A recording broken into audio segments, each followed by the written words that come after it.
Assalamualaikum warahmatullahi wabarakatuh.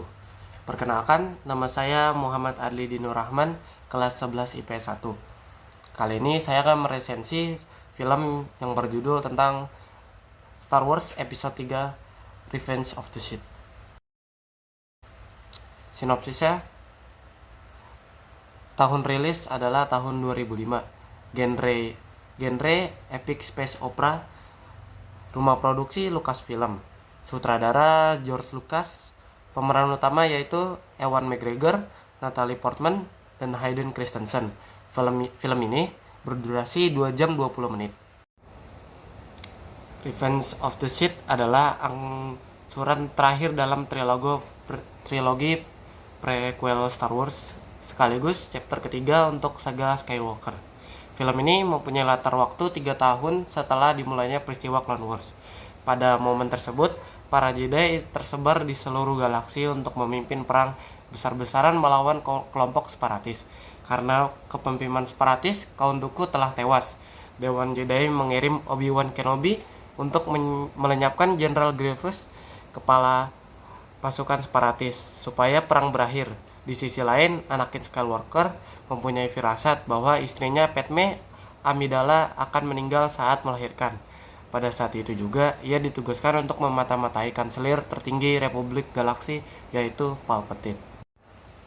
Alur film ini dibuka dengan cukup masif, di mana Anakin atau Hayden Christensen dan Obi-Wan Kenobi, yaitu Ewan McGregor, masuk ke dalam armada luar angkasa Sith, melawan berbagai pasukan musuh dengan penuh percaya diri. Sementara itu, Count Dooku bersama dengan seorang droid bernama Jenderal Grievous menahan Kanselir Republik Palpatine. Adegan aksi tersebut berlangsung tanpa henti selama lebih dari 20 menit. Anakin serta Obi-Wan memperlihatkan kemampuannya dan menantang gravitasi untuk menyelamatkan Palpatine. Di bagian lain, kemunculan droid R2-D2 memberikan aksi jenaka yang berlian untuk membuat sekuens di bagian awal ini cukup berimbang antara aksi dan komedi ringan. Selepas melewati momen tersebut, kita bakal diperlihatkan rencana jahat Palpatine yang mencoba membangkitkan Darkseid dalam diri Anakin. Palpatine sendiri merupakan seorang diktator kekaisaran galaksi yang cukup cerdas dan licik. Ia begitu persuasif dalam memanipulasi keresahan Anakin, sehingga akhirnya ia bisa percaya kepadanya dan beralih dari Jedi menuju jalan Sith yang gelap.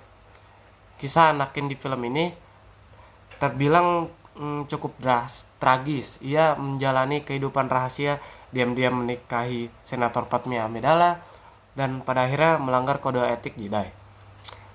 Kehamilan Padme memaksa rahasia tersebut terungkap dan menyebabkan dirinya kehilangan gelar Jedi Master. Selain itu, Anakin pun selalu mengalami mimpi buruk jika Padme akan meninggal ketika melahirkan. Di tengah-tengah keresahannya itu, Palpatine muncul mempengaruhinya dan menanamkan kebencian di benak tentang Dewan Jedi. Di saat yang sama, Mace Windu memberi isyarat bahwa dia telah hilang kepercayaan kepada Anakin. Rasa marahnya semakin menjadi-jadi dan Anakin pun melanjutkan membunuh Mace Windu, mengkhianati Obi-Wan, membunuhnya seluruh murid-murid Jedi, tenggelamnya kepada ke The Dark Side. Oke, untuk selanjutnya adalah kekurangan dari film ini. Film ini mempunyai kekurangan yaitu adegan pertarungan lightsaber yang diperlihatkan pada film ini nampak kurang memuaskan untuk dilihat. Sama seperti film-film sebelumnya, koreografi untuk adu pedang terlihat masih kurang memikat dan dilakukan ala kadarnya.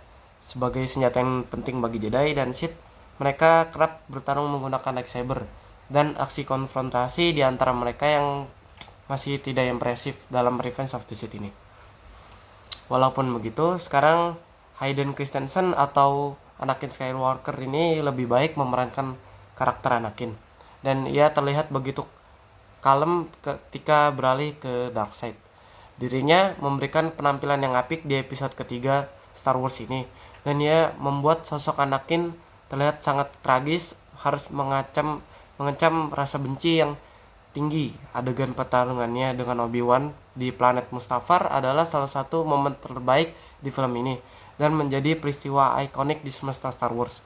Selain itu, Ewan McGregor semakin dewasa dan memerankan karakter Obi-Wan sebagai seorang guru.